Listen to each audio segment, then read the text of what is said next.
में हम पढ़ेंगे friction. It's two type, that is kinetic friction and static friction, and special case of static friction, that is limiting friction, origin of the friction, and a little graphical relation between kinetic and static friction. तो friction क्या है? जब भी दो objects एक दूसरे के direct contact में होते हैं और उनके बीच में रिलेटिव मोशन होता है, तो उनके बीच में जब हम किसी एक ऑब्जेक्ट पे फोर्स लगाते हैं, उस फोर्स की वजह से वो एक ऑब्जेक्ट या तो मूव करे या मूव करना स्टार्ट करे या मूव करने की कोशिश करे, तो उन दोनों ऑब्जेक्ट्स के बीच में एक अपोजिंग फोर्स क्रिएट होता है. उस फोर्स को बोलते हैं फ्रिक्शन. ठीक है. अगर ये एक जिस बॉडी पे हम फोर्स लगा रहे हैं वो बॉडी मूव करना स्टार्ट कर दे, तो उस टाइम पे जो फ्रिक्शनल फोर्स होगा उसको बोलेंगे काइनेटिक फ्रिक्शन. और अगर वो बॉडी मूव नहीं कर रही है फिर भी हम फोर्स लगा रहे हैं, तो उस टाइम पे जो फ्रिक्शनल फोर्स उन दोनों बॉडीज़ के बीच में होगा वो होगा स्टैटिक फ्रिक्शन. तो अब दोनों तरह के फ्रिक्शंस को एक एक करके पढ़ते हैं. First of all kinetic friction, as we have studied earlier, when two bodies in contact move with respect to each other rubbing the surface in contact, then the friction is called kinetic friction. और इसकी direction हमेशा body के motion के opposite side होती है. इसका example देखते हैं. कंसिडर करते हैं कि कोई फ्लोर है, उसके ऊपर एक ऑब्जेक्ट रखा हुआ है B1, दूसरा उस B1 ऑब्जेक्ट के ऊपर दूसरा ऑब्जेक्ट रखा हुआ है B2. ठीक है. और इस B1 ऑब्जेक्ट को हम मूव करवा रहे हैं जिसकी वजह से इसकी वेलोसिटी है V1 मान लेते हैं. ठीक है. इस डायरेक्शन में V1 है, तो ऑब्जेक्ट और फ्लोर इन दोनों के बीच में जो फ्रिक्शनल फोर्स होगा उसकी डायरेक्शन क्या होगी? B1 की वेलोसिटी के अपोजिट. तो इसके ऊपर जो फ्रिक्शन लग रहा है वो इस तरफ है. ठीक है. लेकिन जैसे कि हम देख रहे हैं कि B2 जो है वो B1 के ऊपर रखा हुआ है, तो B2 का जो रिलेटिव मोशन है वो उस तरफ है, अपोजिट टू V1. तो V2 क्या हो गया? अपोजिट. इस वजह से इसका जो फ्रिक्शन होगा V2 के अपोजिट होगा, ना कि V1 के अपोजिट. ठीक है. तो यहाँ पे फ्रिक्शन होगा B2 के ऊपर इस डायरेक्शन में. ठीक है. तो इस तरह से काइनेटिक फ्रिक्शन वर्क करता है. और काइनेटिक फ्रिक्शन वेलोसिटी पे डिपेंड करता है. अगर वेलोसिटी ज़्यादा है तो काइनेटिक फ्रिक्शन भी ज़्यादा होगा. और इसका मैग्नीट्यूड जो है वो जिस भी ऑब्जेक्ट को हम सिस्टम में कंसिडर कर रहे हैं उस ऑब्जेक्ट के ऊपर जो नॉर्मल वर्क कर रहा है, नॉर्मल अपोजिट होता है जो एक्चुअल उसके वेट के. अगर उसका वेट mg है तो इसके वेट को बैलेंस करने के लिए एक नॉर्मल फोर्स रिएक्ट करता है, तो उस नॉर्मल के डायरेक्टली प्रोपोर्शनल होता है काइनेटिक फ्रिक्शन. ठीक है. तो उस प्रोपोर्शनैलिटी के कांस्टेंट को क्या बोलते हैं? Coefficient of kinetic friction. तो kinetic friction is equals to coefficient of kinetic friction into normal. ठीक है. और जनरली ये किस किस पे डिपेंड करता है coefficient of kinetic friction? It depends on the material surfaces in contact, कि जो सरफेस दो बॉडीज़ हैं उन दोनों का मटेरियल कैसा है उस पर, और दूसरा टेम्परेचर पे. ठीक है. तो इस तरह से अगर हम देखें तो kinetic coefficient of kinetic friction इसकी डेफिनेशन क्या बनती है? mu k between any two surfaces in contact is the ratio of force of limiting friction and normal reaction. हम देखेंगे कि आगे limiting friction क्या है उसको भी देखेंगे. तो mu k is equals to F/R. Second आता है static friction. स्टैटिक फ्रिक्शन कब इंड्यूस होता है? जब मान लो कि ये फ्लोर है, इसके ऊपर कोई बॉडी रखी हुई है, इन डायरेक्ट कांटेक्ट में है, हम इसके ऊपर फोर्स अप्लाई कर रहे हैं, लेकिन जो फोर्स अप्लाई कर रहे हैं वो इनफ नहीं है इसको मूव करने के लिए. तो उस टाइम पे इन दोनों बॉडीज़ के बीच में जो फ्रिक्शनल फोर्स है उसको बोलते हैं स्टैटिक फ्रिक्शन. ठीक है. स्टैटिक फ्रिक्शन सेल्फ एडजस्टेबल होता है. सेल्फ एडजस्टेबल का मतलब क्या है? अगर हम इस फोर्स को इंक्रीज कर देते हैं तो इन दोनों बॉडीज़ के बीच में जो स्टैटिक फ्रिक्शन लग रहा है ना वो उतना ही लगेगा कि इसको अपोज कर पाए, बॉडी रेस्ट पे ही रहे.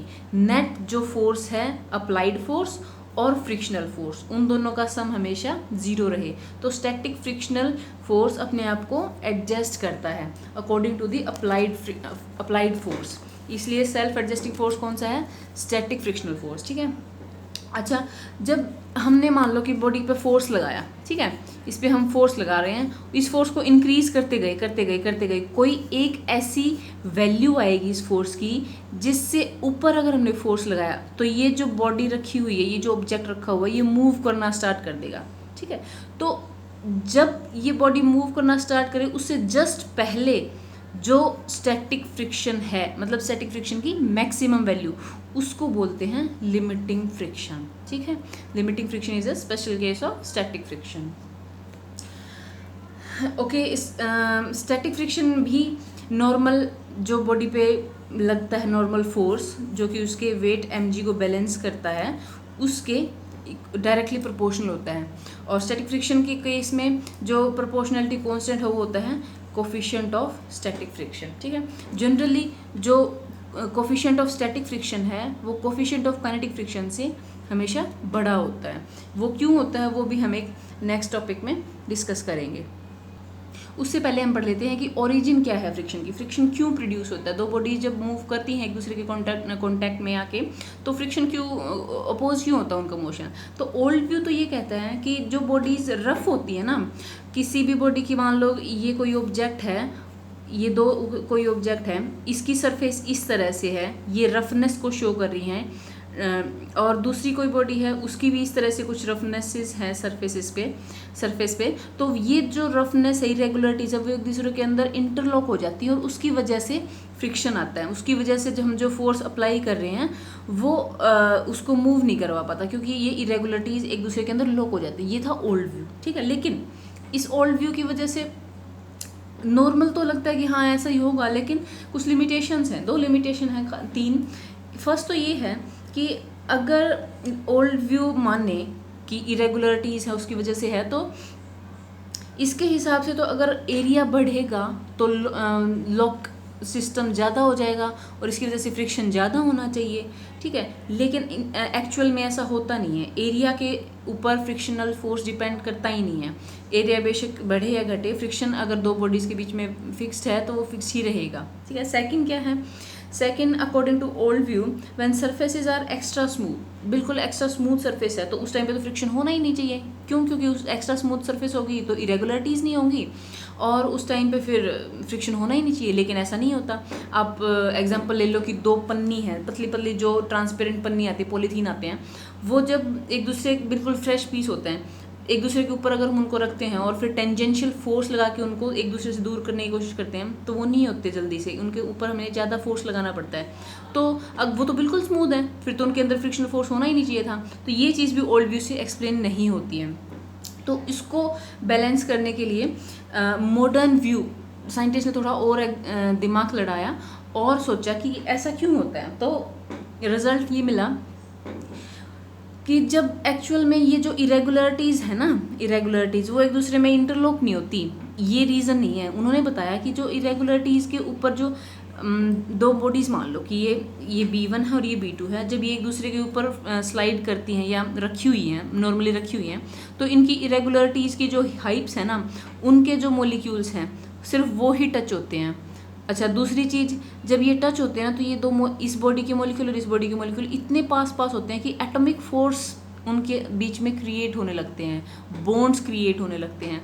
तो जब हम इस बॉडी को मूव करेंगे तो इन जो कपल्स बने हुए हैं, जो बॉन्ड्स बने हुए हैं, इनको तोड़ने के लिए हमें फोर्स लगाना पड़ता है। इसी फोर्स को हम फ्रिक्शनल फोर्स बोलते हैं।